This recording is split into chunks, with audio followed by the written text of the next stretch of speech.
కడప జిల్లా బద్వేలు పట్టణంలో భారత కమ్యూనిస్టు పార్టీ సిపిఐ ఆధ్వర్యంలో ఇల్లు లేని నిరుపేదలకు ఇంటి స్థలాలు మంజూరు చేయాలని ఆర్టీఓ కార్యాలయం ఎదుట నిరసన కార్యక్రమాన్ని చేపట్టారు. ఈ సందర్భంగా సిపిఐ పార్టీ జిల్లా అధ్యక్షుడు చంద్ర మాట్లాడుతూ బద్వేలు నియోజకవర్గంలో భూమాఫియా ఆగడాలకు అడ్డు అదుపు లేకుండా పోతుందన్నారు.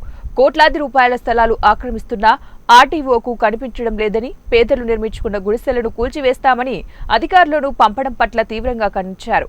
ఈ కార్యక్రమంలో సిపిఐ నాయకులు బాలు, వెంకటరమణ, పివి రమణ, అనిల్, ఇమాన్యుయల్, భారీ సంఖ్యలో మహిళలు కూడా పాల్గొన్నారు.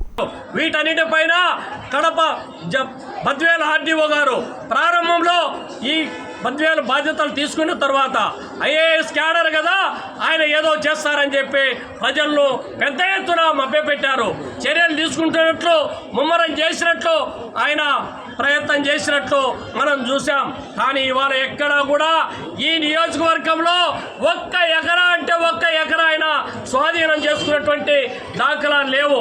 ఈ రాష్ట్రం వాళ్ళు కాదు, ఈ ప్రాంతం వాళ్ళు కాదు, ప్రాంతం కానటువంటి వాళ్ళు వందల ఎకరాలు కాశీనాయన మండలంలో ఆక్రమించుకొని ఎస్టేట్లుగా మార్చుకుంటా ఉంటే ఈ ఆర్టీఓ ఏం చేస్తున్నారని చెప్పి